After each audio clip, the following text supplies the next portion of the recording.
right. We have an extra comic tonight. That's awesome. He is such a good friend of mine. Give it up for Cleveland.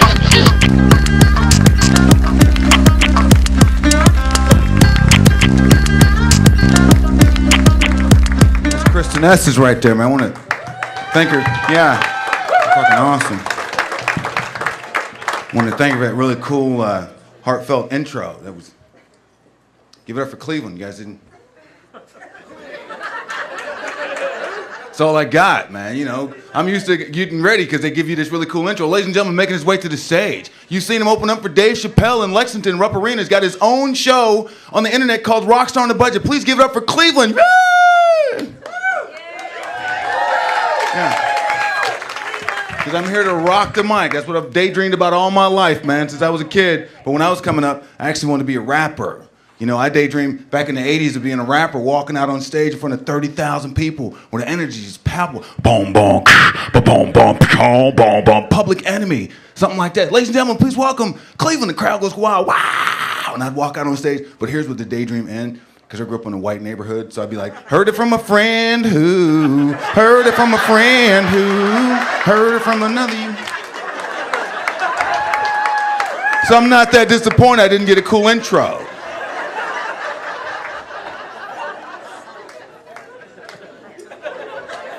She's talking about being a parent, you know.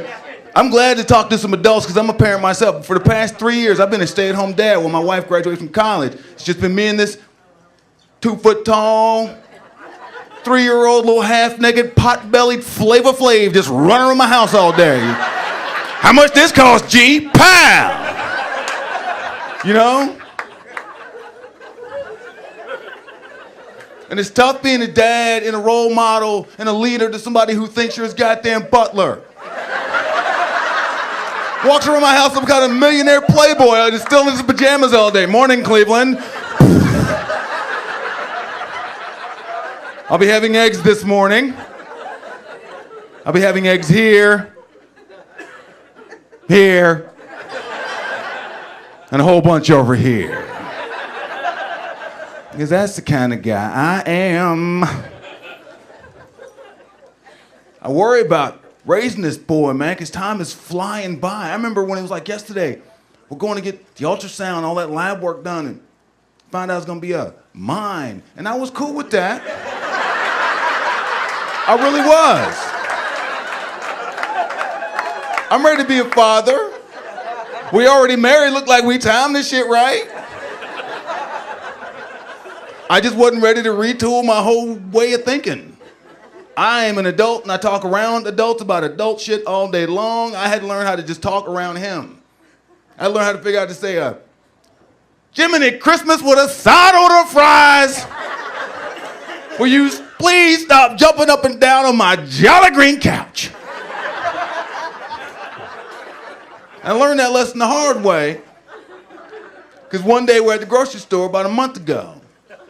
I'm at the grocery store. My wife's sick and I'm doing the grocery shopping. He didn't want to get in the cart, so I got him in this arm right here and I'm pushing the shopping cart with my foot, trying to explain to my wife who's in bed with the flu, talking about where's the ibuprofen. It's wrong in the upstairs bathroom, not the downstairs bathroom, on the third shelf to the right. The whole time he's dead, dead, dead, dead, dead, dead, dead, dead, dead, dead, dead.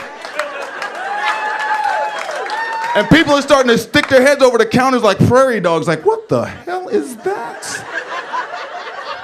Dad, dad, dad, dad. And people are starting to wander around and starting to people starting to show up. And, you poor bastard.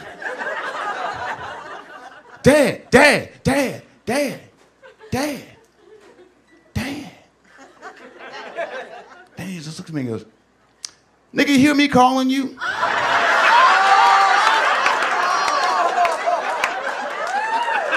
I got to call you back. What's the protocol on something like that, man? I grew up in a common sense house. My father was all about common damn sense, boy. Common sense. Get you in and out of any jam you ever get yourself into. This is my father's big fire safety speech. Psh, what do you think is gonna happen? It's propane.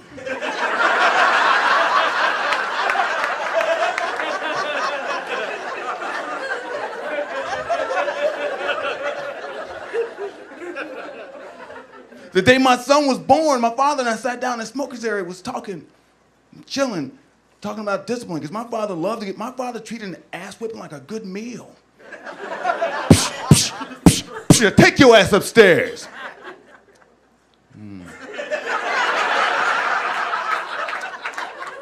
That's some good ass whipping there. We're sitting in the back of the hospital, and the smokers there. I asked my dad, I said, you know, it's my boy now. It's my heir to the throne. One of these days, I'm going to have to break my foot off into the last. And I'm worried about it because I don't want to crush his little artistic temperament. I don't want to raise some clock tower shooter, you know? And I asked my dad, I said, Dad, let's stop and think about it. All them ass whippings that you gave me when I was a kid, every time you had to break a foot off in my ass and put your hand upside my head, you honestly and truly think for a second I learned anything from all them beatings? Leachman goes like this, he goes. And I flinch. He goes, I'm sorry, what was the question?